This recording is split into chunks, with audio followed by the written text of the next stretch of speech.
My name is Scott Melcher. I am the president of the 83rd Oregon Logging Conference, and this year's theme is Family, Friends, and Forestry. And my name's Blake Manley. I teach forestry and natural resources at Sweet Home High School. We've partnered with the Oregon Logging Conference to bring you 2 exciting episodes about the logging profession. So join us as we shadow professionals working in their everyday job.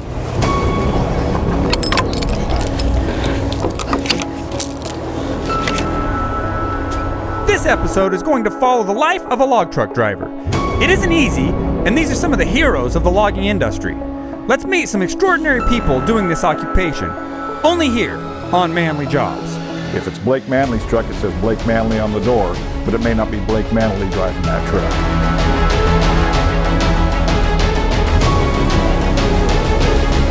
And as the logs settle, your wrappers loosen up.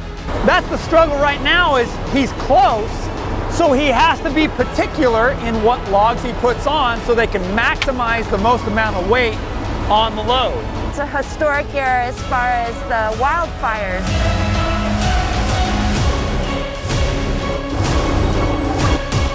A lot of drivers that care about their job, it's an extension of themselves. It's what they put into their truck, what they think looks amazing.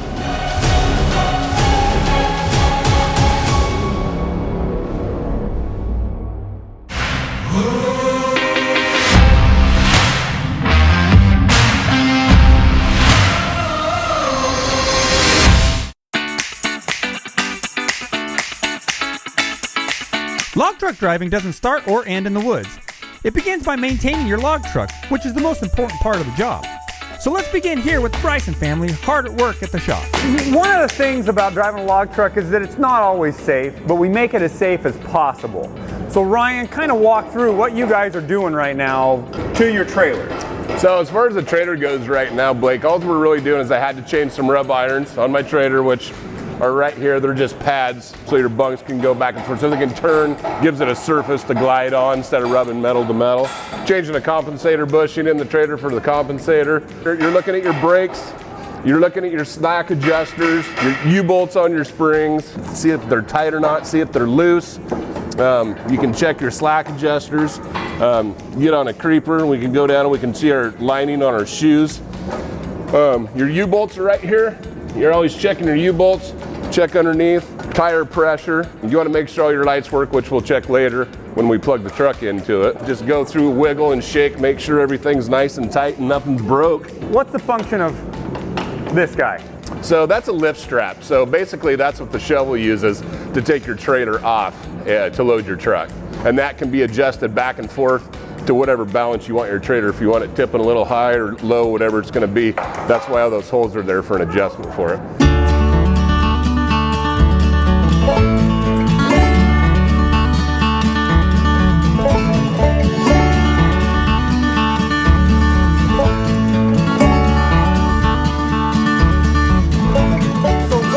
A little bit on what you're looking at when you're maintaining your engine. So on the engine, again, you're looking for your checking lines, make sure there's no leaks. You've got lines going in and out. You've got electrical stuff. You want to make sure you have no wire rub, especially on new motors, because they're all computerized now. So you get a major wire rub and it can shut your whole engine down. On the front, making sure they're good and tight. You're looking at your fan. Very important stuff is your braking system.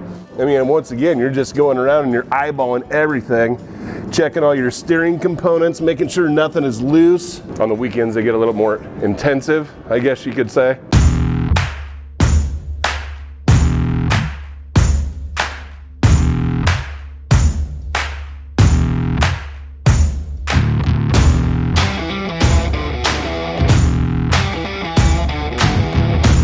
Once it's clean and ready, it's time to hit the road and go to work. Log truck driving isn't an 8 to 4 job. All truck drivers get an early start. We started at 3 a.m. following the Bryson family.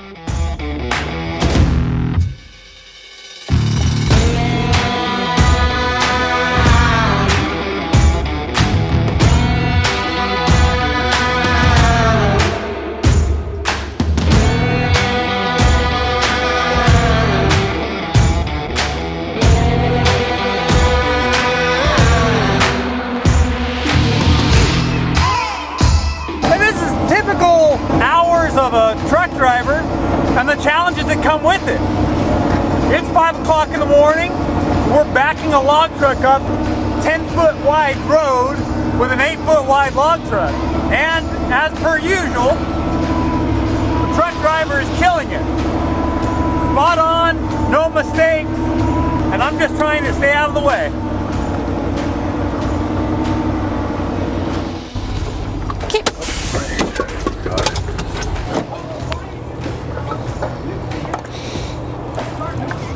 There you go. Thank you.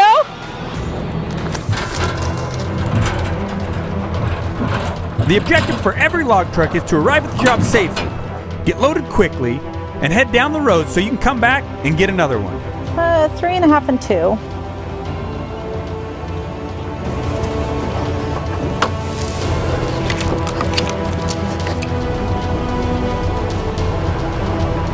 You have to have that want to get up at 2 o'clock in the morning and spend all day in a truck and do what we do. And there's people that do it earlier. I mean, you know, just like that, the loggers are all here before us, so they're getting up earlier and, you know, they stay till late, so we have logs in the morning. You can have a set schedule or what time, you know, you need to get this many loads or you need to do this, and you can get to the mill and it'll be backed up for 2 hours in there, and there's nothing you can do about it. Drivers take on all shapes and sizes. Let's meet Ashton Stutzman, one of the young guns of log truck driving. My morning started at about 3 o'clock this morning. Got up and got the coffee going. Got the truck warmed up, and this job is close to home. Didn't have to go very far. You don't know what your day is going to end up like till you start getting loaded. I make 33% of what the truck makes. Some guys are paid hourly. Road conditions can change quickly, especially in the wintertime. You don't get that experience unless you do it. And then as you're loading, I got a scale meter in here. And part of one of those plugs was to hook up my electronic scales. So this truck is licensed for 80,000 pounds. That's what I try and load to is 80,000. 3.5 and 1.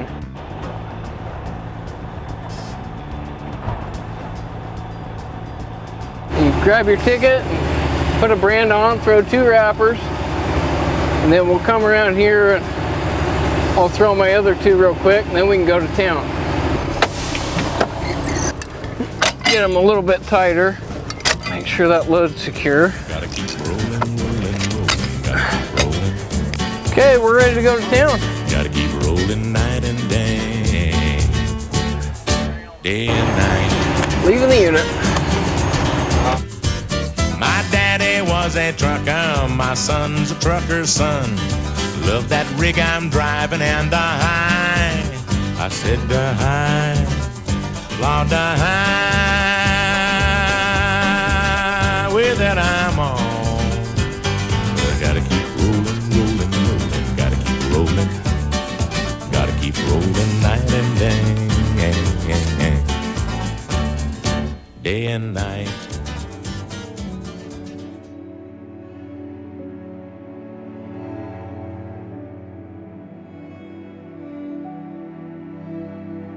Mimi's fear became the reality. Every driver hates being backed up at the mill, and today, that's precisely what happened. Pretty busy right now because they're low on operators. All the burnt wood that's coming in, the mills are just getting slammed with it. It's kind of just the luck of the draw of what's going on, but right now it's just a sit and wait game. While we waited, we had an opportunity to talk with Casey Roscoe. She explained about the current situation of burnt wood. This year is an unprecedented year. It's a historic year as far as the wildfires that were in Oregon. And so what we're seeing this year is so many burnt logs coming in. And the good news is we can use them. But the important part is, in order for us to run them through our mill, they have to only be burnt on the bark. So every single truck full of burnt logs that come in, we have to lay out those logs in a flat way and scale them. So we have to have people physically look at them to see if they've been burnt further in than just the bark. And because that takes a longer period of time, then unloading and this whole process in the log yard is taking longer than it would otherwise. After finally getting unloaded, it's time to get back on the road. Mimi shows us how to load the trailer to get back to the logging site as fast as possible. We unhooked the trailer. We're getting ready to lift it up so we can put it back on the truck because we don't pull it back empty.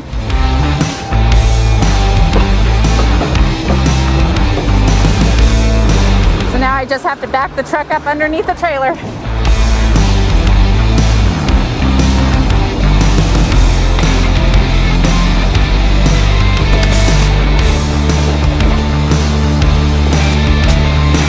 And now I'm going to pull up onto the scale.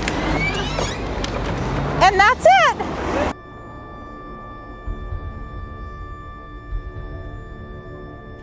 Wouldn't you say that log trucks are probably one of the most publicly recognized parts of forestry, logging, all that? Absolutely. Everybody sees them.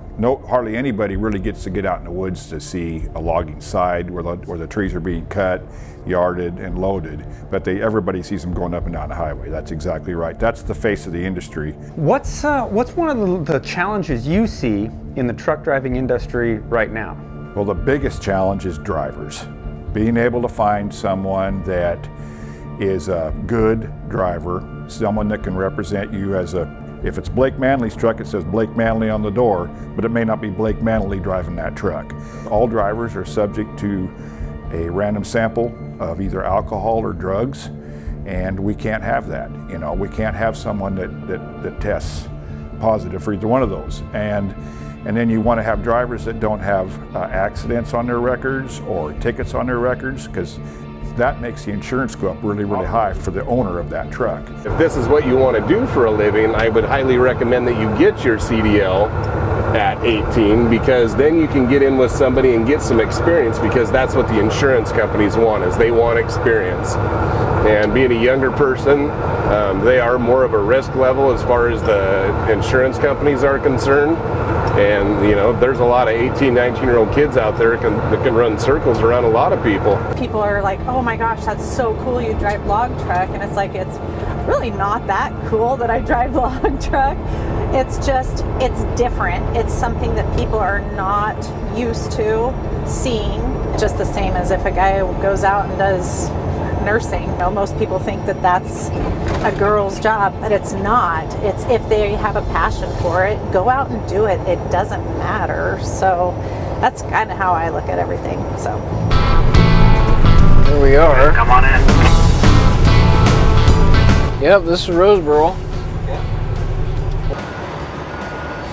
Oh man, that's about a perfect load. Don't get much better than that. Thank you. You get up early, you get loaded early, you get to the mill early, so you can get a good day in. That's how you make your money.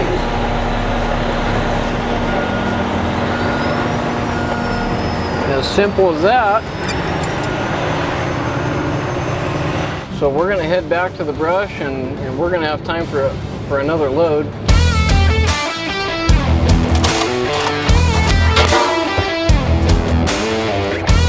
The first step once you arrive at the job site is taking off the trailer. This may seem like a simple step, but is in fact one of the most dangerous parts of the loading process. Okay, so what happens after he takes the trailer off? He'll put it down. You're gonna hook this tongue up to the trailer, to the main frame. Okay, these chains are put on for safety to keep the trailer and the truck together just in case something were to happen. Then the second step is these hoses are connected to his brakes in the back. They come through the hoses to right here. This hooks up to his truck so that he can control his brakes to his trailer from the truck. What's the penalty for being overweight? Depends on how much you're overloaded. That's two different tickets. You get an overload ticket and you get a permit violation for being on your extended weight permit. You could be overloaded by 1,000 pounds, and when you break that down, it could be $1 or $2, but yet it costs you $150 to try to get that little bit of extra weight. That's the struggle right now, is he's close, so he has to be particular in what logs he puts on so they can maximize the most amount of weight on the load. By Oregon law, you have to have 4 wrappers on your load. So what we'll do is we'll throw 2, you'll put a binder on the other side, So after you put it on, you say, oh, that's a little too loose. I'll bite off a little more so that it's nice and firm, and then you just give her a good pull down. Wrapped up. Perfect. Is that right? Is that right, Brian? That's right. He did amazing.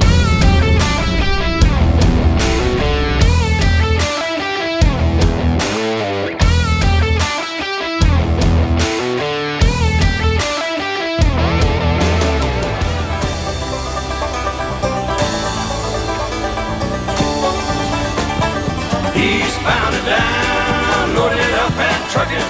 Are we gonna do what they say can't be done? We've got a long way to go and a short time to get there. I'm eastbound, just watch your bandit run. Keep your foot hard on the pedal, son, never mind them brakes. Let it all hang out, cause we got a run to make. So what Ryan's doing is, as you go down the road and your log truck shakes and your trailer shakes, the logs settle. Okay, and as the logs settle, your wrappers loosen up. And so after a few miles, you're out of the way, you're in a good safe spot. The truck driver always stops, tightens his wrappers back up so that he's keeping that load nice and tight.